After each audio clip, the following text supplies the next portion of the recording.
I have intuition. Well, it's interesting because my fiance, one of my Christmas gifts, he organized all of my Lego sets and actually made a spreadsheet. So we'll have to compare numbers afterwards. Oh, I can't wait. I can't wait. Just add my email into the spreadsheet. So Jason's going to audit it. Speaking of protecting kids and about the trap, my story today is about kids accessing marijuana. The prohibitionists like to argue that legalization makes it easier for teens to get pot, but new data says otherwise. A new study out of Canada may help shut down the argument that marijuana reform makes it easy for teens to get pot. The paper, published in the Archive of Public Health, determined that fewer young people believe it's easy to access cannabis since nationwide legalization took effect in Canada in 2018. The prevalence of teen marijuana use has also declined during this period, according to the analysis. Researchers sifted through annual self-reported data collected from thousands of high school students from Alberta, British Columbia, Ontario, and Quebec. Teenagers were asked, quote, "Do you think it would be difficult or easy for you to get marijuana if you wanted some?" End quote. They were also asked if they currently consumed cannabis. The number of students who believe cannabis is easy to access decreased by close to 27% between the 2018 and 2019 school year and the 2020-2021 school year. A little over half of Canadian high school students thought marijuana was easy to obtain in 2018, shrinking to just over 37% in 2020-2021. Current cannabis use also decreased by nearly 41% over the same time period. According to the survey, roughly 7.5% of Canadian teens regularly use cannabis. But our data suggests that in our large samples of youth, perceptions of cannabis access as being easy has declined in prevalence since legalization, end quote, the study authors wrote. The figures are in line with similar research conducted in the U.S., showing a decline in adolescent cannabis access. However, the Canadian researchers expressed concern that the COVID-19 pandemic may have played a role in the shifting numbers. They called for continued analysis to determine causality. Legalization proponents argue that a regulated market ensures cannabis stays out of the hands of youth.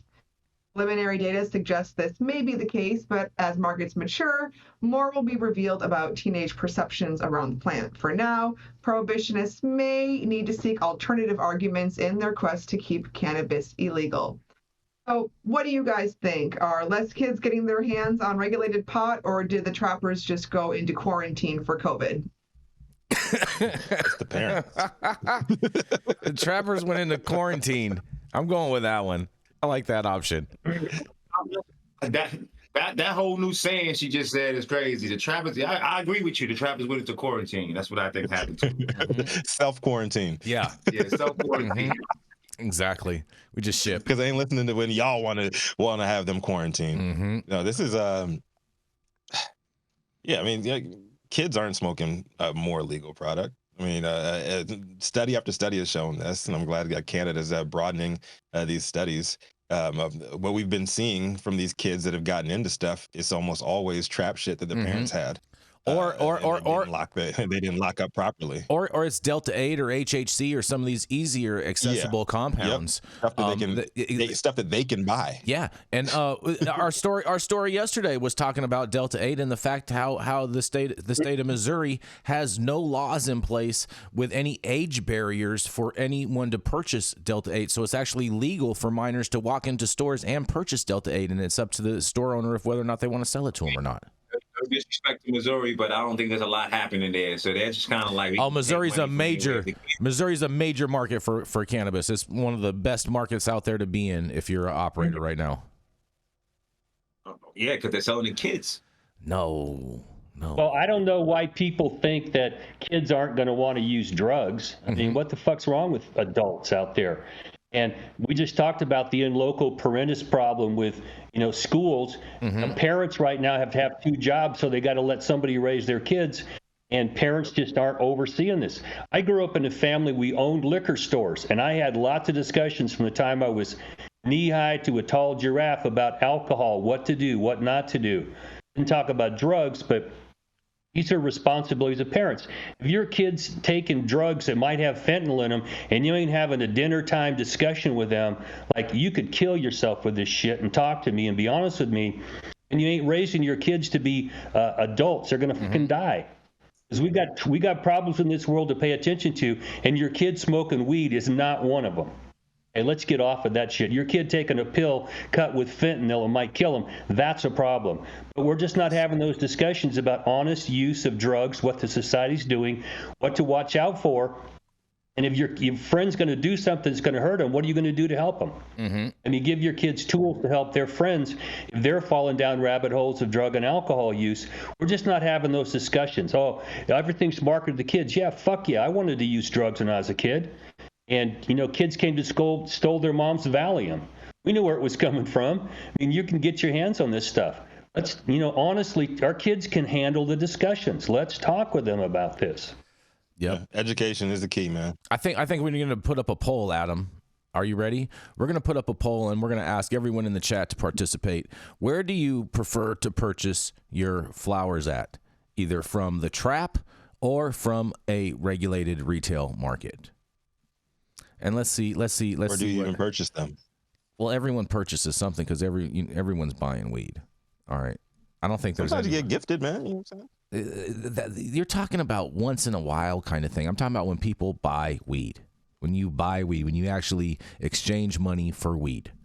It doesn't matter if last time someone gave you something. It doesn't matter. It's like when you go and pull money out of your pocket, PIMP. Whether or not you are going to spend that money. One of my favorite things to do recently, if I'm traveling around the country, with all these new emerging market states, I do both every single time, and I compare. You compare. I'll reach out to the local trap and find something from the trap, and I'll go and buy something, and it's almost always better at the trap. I have a question. I mean, even if you brought your weed, wouldn't it, and you're there, wouldn't that still be considered local weed because you're technically there with that weed? See what I'm saying? Blunt. See what I'm saying, Rico? You should be a lawyer, Jason. That sounds like fucking double speak. You read in the bathroom all right next to that Sharpie written Delta 8 ad. hey, that website's hot right now. It's popping. There's lots of drop shipping going on. What is a fart? Yeah. What is a fart? But the helpless cry from an entrapped turd. And what is it? And from the poll, we're already at like 75% saying that they support the trap. More than the regulated marketplace. It's very, very interesting. Very interesting stuff. Really not surprised. I mean, people don't want to pay the taxes. They don't want to buy dry, shitty weed. It's funny. I was actually just having a conversation with someone the other day. They're from Minnesota. They moved out to New Jersey. She was very confused. She's like, I've been to the dispensary a couple times out there. How come the weed is not as good as the stuff I buy on the illicit market here in Minnesota? She's like, is that common? Hold on a second. So you're telling me that the trap weed from California. Hold on, the trap weed in Minnesota is better than the legal weed in New Jersey. Is that what we're saying? The trap is strong in Minnesota. I'm not surprised, honestly. The trap is strong. Shout out to all the trappers in Minnesota. The trap is very, very brawling. It's strong everywhere. Yes. Yeah. Oh man. I don't know, man. It's a trap, man. The trap is. Yeah. What are we at? Like 80%? 80%. Adam just posted it up. It looks like we're at 64% trap market and 36% regulated market. That's the poll. That's the votes coming in. That's the results. That's the results. What if you grow your own? Is that the trap? I'd say growing your own would be the trap because it wouldn't have came from the regulated market. So I would consider homegrown weed would be considered trap weed because it didn't have to get tested. None of that. Oh man, so you're saying old grandma's growing weed at their home? They're technically trappers. Then that would mean that if that was your grandma, then that would mean that you come from a long line of trappers